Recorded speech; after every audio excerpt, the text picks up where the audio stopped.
when the semi-truck jackknifed on Highway 9 and trapped 3 people in a burning vehicle. Most bystanders called 911 and waited for help, but Mike Santos was already moving, his hands working with a speed and precision that didn't match his quiet reputation as the town's best mechanic. That's when State Trooper Janet Collins saw something that made her blood run cold. The same tactical movements, the same controlled urgency, the same life-saving instincts she'd only seen from Special Operations Forces. Every story you're about to hear was earned, not given. This one belongs to Mike Santos, a man whose expertise was earned through 8 years as a Navy SEAL, where precision under pressure meant the difference between mission success and team casualties, and where mechanical knowledge was literally a matter of life and death. Welcome to Earned Stories. Before we share this tale of earned skills and continued service, tell me in the comments, where are you watching from today? And if you believe stories like this deserve recognition, hit that subscribe button, because every story we tell here was earned through dedication, sacrifice, and the understanding that some expertise never stops serving others. Santos Auto Repair sat at the corner of Main Street and Highway 9 in Cedar Falls, population 3,200, the kind of town where everyone knew everyone, and a good mechanic was worth his weight in gold. Mike Santos had owned the shop for 12 years, and in all that time, he'd built a reputation that was as solid as the work he performed. Mike fixes everything right the first time, was what people said about him. Never overcharges, never cuts corners, never leaves you stranded. The townspeople trusted him with their vehicles, their family's safety, their livelihoods that depended on reliable transportation. What they saw was a quiet man in his early 40s, with calloused hands and oil permanently embedded under his fingernails. Average height, solid build, the kind of guy you'd pass on the street without a second glance. Mike wore the same uniform every day, navy blue coveralls with Santos Auto Repair embroidered on the chest, steel-toed work boots, and a baseball cap that had seen better years. But if you looked closer, and most people didn't, you might notice things that didn't quite fit the small-town mechanic image. The way Mike's eyes constantly scanned his surroundings, even when he was focused on an engine. The precise, methodical way he approached every repair, as if following protocols learned somewhere far more serious than trade school. The way he stayed calm during the most frustrating mechanical problems, never losing his temper, never seeming overwhelmed. Mike had earned his calm through experiences that the people of Cedar Falls couldn't imagine. His precision hadn't developed through 12 years of automotive repair. It had been forged through 8 years in naval special warfare, where attention to detail meant the difference between successful covert operations and catastrophic failure. Those calloused hands had once assembled explosive devices for demolition missions behind enemy lines. That steady voice had coordinated with air support during combat operations in Afghanistan and Iraq. That diagnostic mind that could pinpoint automotive problems with supernatural accuracy had been trained to analyze complex mechanical systems under extreme pressure, where equipment failure in hostile territory wasn't an inconvenience. It was a death sentence. Mike had earned his mechanical expertise through maintaining SEAL team equipment in conditions that would challenge the most experienced technicians. Vehicles, weapons, communications gear, diving equipment, all of it had to work perfectly every time because his teammates' lives depended on it. Every morning at 7 a.m., Mike opened Santos Auto Repair with the same routine he'd followed for 12 years. But what looked like a mechanic's standard opening procedure was actually a security protocol learned through military training. First, he'd walk the perimeter of the building, checking for any signs of overnight disturbance. To customers, it looked like he was picking up litter or checking his equipment. In reality, Mike was performing a threat assessment, a habit so ingrained that he couldn't turn it off even in the peaceful environment of Cedar Falls. Inside the shop, Mike's tools were organized with a precision that went beyond typical mechanic standards. Every wrench, every diagnostic device, every piece of equipment had its designated place. Clean as you go, everything in its place, he'd tell his part-time assistant, Danny Morrison, a local high school kid who helped out after school. What Danny didn't know was that Mike's organizational system had been earned through SEAL team operations, where finding the right tool in darkness, under fire, or underwater could mean the difference between mission success and team casualties. "Mr. Santos," Danny would sometimes ask, "how do you always know what's wrong with a car just by listening to it?" Mike would smile and tap his ear. "Experience, Danny. When you've worked on enough engines, you learn to hear what they're telling you." What Mike didn't mention was that his diagnostic abilities had been earned through maintaining mission-critical equipment where mechanical failure could compromise entire operations. He'd learned to detect subtle changes in engine performance, hydraulic systems, and electronic components because lives depended on equipment reliability. The customers at Santos Auto Repair had their own stories about Mike's almost supernatural abilities. Mrs. Henderson swore he diagnosed her transmission problem just by watching her pull into the parking lot. Jim Miller claimed Mike had predicted his alternator failure 3 days before it happened just by the sound of his engine during a routine oil change. "It's like he has X-ray vision for car problems," was how Mayor Patricia Wells described him to newcomers. "Never seen anything like it." What the townspeople attributed to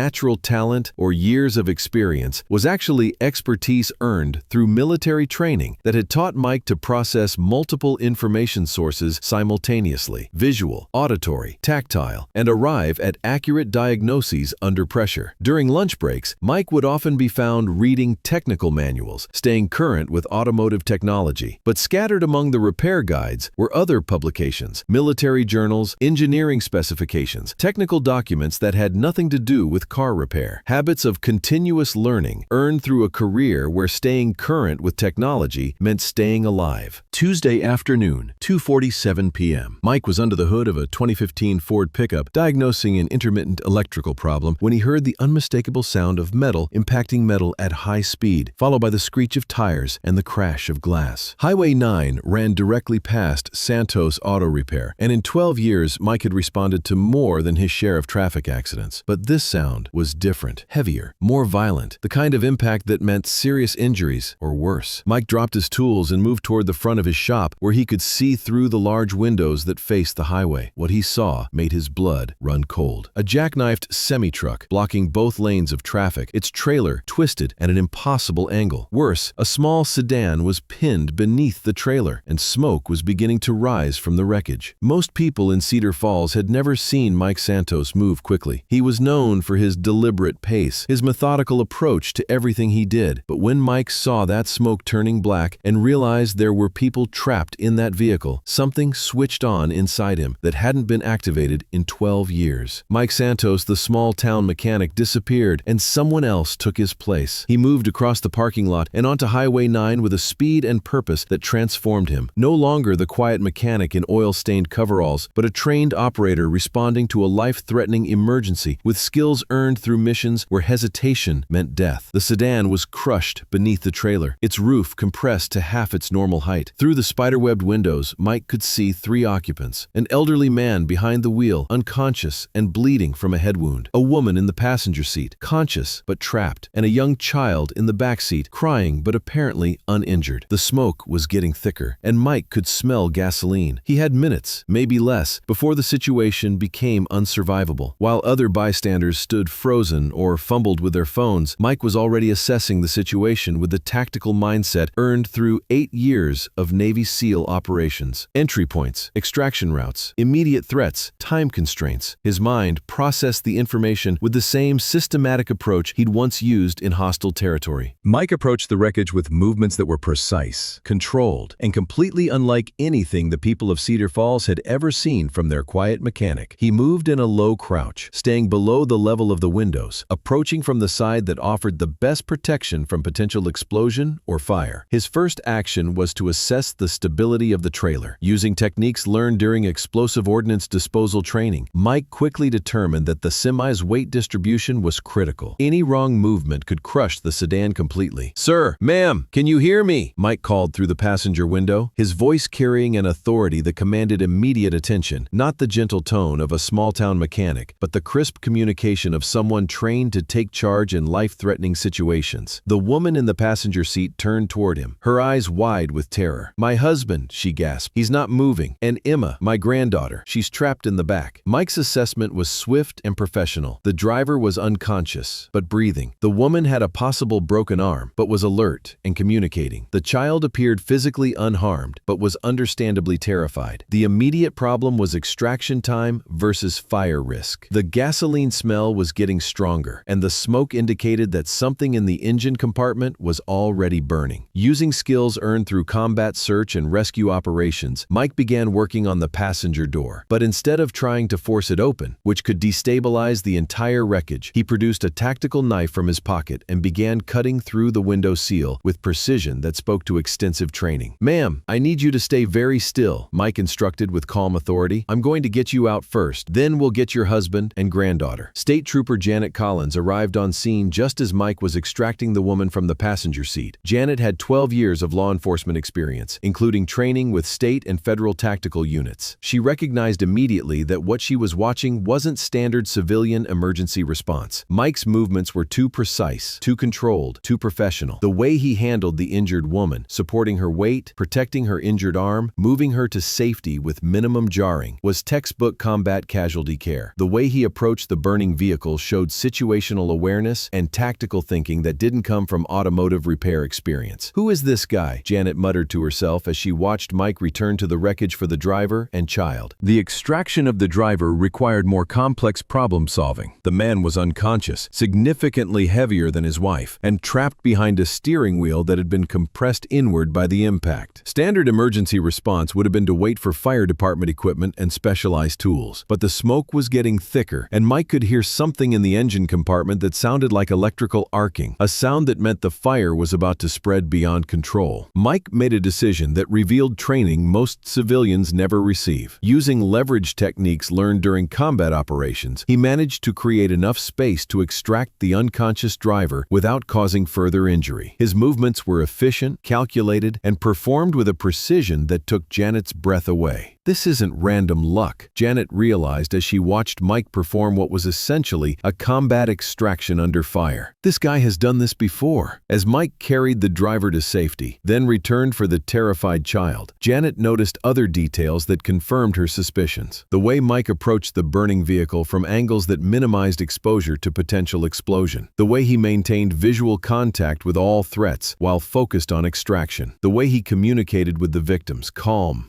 authoritative, reassuring without being overly emotional. These were skills learned in environments where mistakes had permanent consequences. By the time the fire department arrived, Mike had successfully extracted all 3 victims and was providing basic first aid with a competence that made the paramedics stop and take notice. His assessment of injuries was accurate, his treatment appropriate, and his communication with emergency medical personnel was professional and precise. "Sir," asked Fire Chief Bobby Martinez as the scene was secured, "what's your background? You handled that extraction like someone with advanced training." Mike looked up from where he was helping the paramedics stabilize the injured driver. For a moment, Janet saw something in his eyes, a decision being made about how much to reveal. "I've had some experience with emergency situations," Mike replied quietly, then turned his attention back to the victims. But Janet Collins had seen enough. As the victims were transported to the hospital and the scene was cleared, she approached Mike, who was standing beside his shop, still in his oil-stained coveralls, but somehow looking completely different than he had an hour earlier. "Mike Santos," she said, extending her hand. "I'm State Trooper Janet Collins. We've met a few times, but I don't think we've really been introduced." Mike shook her hand, recognizing the look in her eyes, the same recognition he'd seen from other law enforcement officers who knew what professional tactical training looked like. "Trooper Collins," he replied simply. "That was some pretty impressive work back there." Janet continued. "The extraction technique, the casualty assessment, the way you approach that burning vehicle, that's not something you learn from YouTube videos." Mike was quiet for a long moment, and Janet could see him weighing his options. Finally, he spoke. "Navy, 8 years. SEAL Team 3. Janet nodded slowly. The pieces were falling into place. "Combat deployments? Afghanistan, Iraq, direct action, special reconnaissance, some other things." Mike paused. "That was then. This is now." Word of the highway rescue spread through Cedar Falls with the speed that only small-town news could achieve. By evening, everyone knew that Mike Santos had single-handedly saved 3 lives in a vehicle extraction that had impressed even the professional first responders. But it was Janet Collins who helped the community understand what they had really witnessed, not through gossip or sensationalism, but through quiet conversations with people who asked questions about what had happened on Highway 9. The way Mike handled that situation, Janet explained to Mayor Wells the next day. That wasn't luck or adrenaline, that was professional training, high-level professional training. Mayor Wells had known Mike for 12 years, had taken her car to Santos Auto Repair dozens of times, had chatted with him at community events and town council meetings. "Mike's always been reliable," she said, "but I never got the sense he had that kind of background." "Special operations personnel often don't advertise their service," Janet replied. "They're taught to blend in, to be quiet professionals. And from what I saw yesterday, Mike Santos is exactly that." The conversation spread, but not in the way Mike had feared. Cedar Falls was a community that respected service, and the revelation that their trusted mechanic was also a combat veteran enhanced rather than changed how people saw him. Mrs. Henderson, whose transmission Mike had miraculously diagnosed, stopped by the shop the next morning. "Mike," she said simply, "Thank you for yesterday and for taking such good care of our cars all these years. We're lucky to have you." Jim Miller, the dairy farmer whose equipment Mike maintained, was more direct. "Navy SEAL, huh? That explains why you always fix things right the first time. Military precision." The high school kid, Danny Morrison, was fascinated. "Mr. Santos, is that why you're so organized in the shop? Like everything has its place?" Mike looked at this young man who'd been working beside him for 2 years, learning not just mechanical skills but work habits that had been earned through military service. "Attention to detail matters, Danny. Whether you're fixing a car or doing anything else that people depend on, doing it right the first time is the only acceptable standard." A week after the highway incident, Mike was working late in his shop when Janet Collins stopped by, not on official business, but because she had questions that only another professional would understand. "Mike," she said, settling into the office chair beside his desk, "can I ask you something? Why automotive repair? After SEAL teams, why choose this?" Mike set down the parts catalog he'd been reading and considered the question. It wasn't the first time someone had asked, but it was the first time he'd been asked by someone who might understand the answer. "When you spend 8 years maintaining equipment that has to work perfectly or people die," Mike began, "you develop certain standards, certain habits. When I got out, I looked for work where those standards would still matter. But there must have been other options," Janet pressed. "Government contracting, security work, law enforcement. Why a small-town auto shop?" Mike looked around his shop, at the organized tools, the clean work bays, the customer vehicles that represented families who trusted him with their safety. "Because this matters too," he said simply. "Mrs. Henderson's transmission gets her to her doctor appointments. Jim Miller's truck keeps his dairy farm running. When I fix something right, it means people can get to work, take their kids to school, visit their families." He paused, choosing his words carefully. "In the teams, we had a saying, the only easy day was yesterday. It meant that every mission was challenging. Every day required your best effort. That doesn't change just because you're not in the military anymore." Janet understood. "So you brought the same standards here." "Earned standards," Mike corrected gently. "I earned the right to know that when I sign off on a repair, it's going to work. These people trust me with their safety, just like my teammates used to. That's not a responsibility you take lightly." The conversation was interrupted by the sound of a vehicle pulling into the parking lot. Through the window, they could see it was the elderly couple from the highway accident, the man still bandaged but walking, the woman with her arm in a sling, and their granddaughter holding both their hands. Mike stepped outside to meet them, and the man extended his hand with tears in his eyes. "We wanted to thank you," he said simply. "The doctors said if we'd been trapped much longer." Mike shook his hand with the same quiet professionalism he brought to everything else. "I'm just glad everyone's okay." As the family drove away, Janet joined Mike in the parking lot. "They have no idea, do they?" she asked. "About your background, your training, what it really means that you were there that day?" Mike shook his head. "They don't need to know. What matters is that they're safe." 6 months later, Santos Auto Repair was busier than ever, but not because of publicity from the highway rescue. Mike's reputation had grown the way it always had, through word of mouth, through consistent quality work, through the kind of reliability that only comes from earned expertise applied with genuine care. The people of Cedar Falls understood their mechanic differently now, but they didn't treat him differently. He was still the quiet guy who fixed their cars right the first time, who never overcharged, who could diagnose problems that stumped other mechanics. They just knew now that his skills came from somewhere more significant than they had realized. Mike continued his routine. Same 7 a.m. opening, same methodical approach to every repair, same attention to detail that had been earned through experiences where lives depended on mechanical reliability.